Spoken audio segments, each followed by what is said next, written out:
On va voir maintenant tout ce que l'on peut faire et tout ce que l'enfant peut comprendre avec l'extension du jeu des allumettes. Allons-y. Les enfants aiment souvent réaliser ce que représentent les choses et ils sont très forts pour l'imagination. Nous allons donc montrer qu'une unité est une unité. Une fois que nous avons 10 unités, nous avons un paquet de 10. Si nous avons 10 paquets de 10, nous avons un paquet de 100. Et imaginons, si nous avons 10 paquets de 100, nous aurions un paquet de 1000. Et si nous avons 10 paquets de 1000, nous aurons un paquet de 10 000.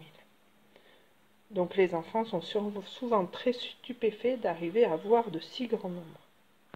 Donc nous avons vu l'extension du côté des très très grands nombres. Maintenant, nous pouvons aussi lui faire réaliser ce que représente un dixième, c'est-à-dire une allumette que nous allons couper en 10 morceaux. Ceci n'est pas très facile à faire, mais l'enfant adore les défis et c'est assez surprenant de voir sa réaction en disant voilà, là il est en deux, nous allons continuer à le recouper avec une tenaille ou avec un couteau à dents. Il peut se rendre compte que si nous assemblons ces 10 petits morceaux, 5, 6, 7, 8, 9, 10, et bien nous obtenons notre allumette. Donc un dixième représente juste un seul de ces petits morceaux, ce qui fait vraiment quelque chose de petit. Nous allons aussi lui expliquer comment noter ce dixième. Nous allons commencer du coup à parler des nombres à virgule, des nombres décimaux. Donc ici nous avons 1,1.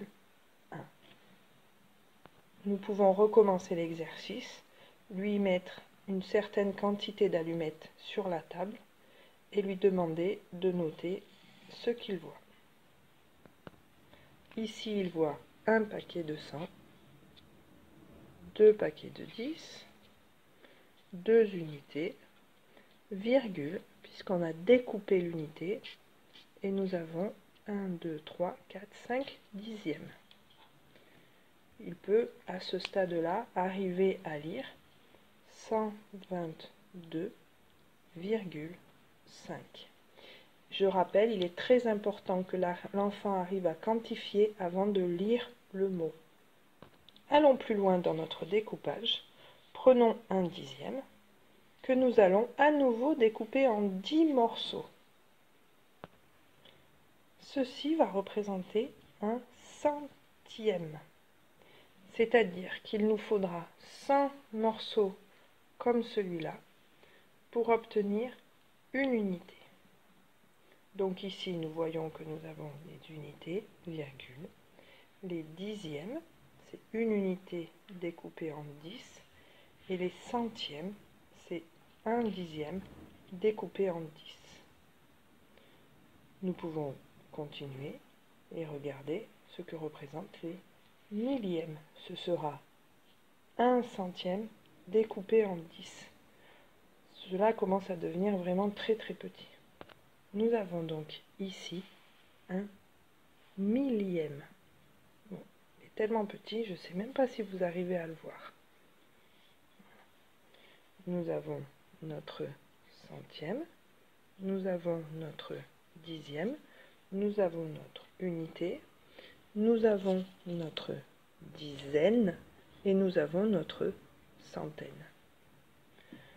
Nous ne pouvons pas manipuler de si petits morceaux de bois, mais par contre nous pouvons faire réaliser à l'enfant ce que représente le nombre.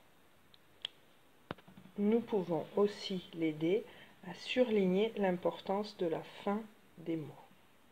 L'unité est notre allumette simple. Nous avons ensuite les dizaines et les centaines. Et si nous découpons une unité, nous avons les dixièmes, les centièmes, les millièmes, etc.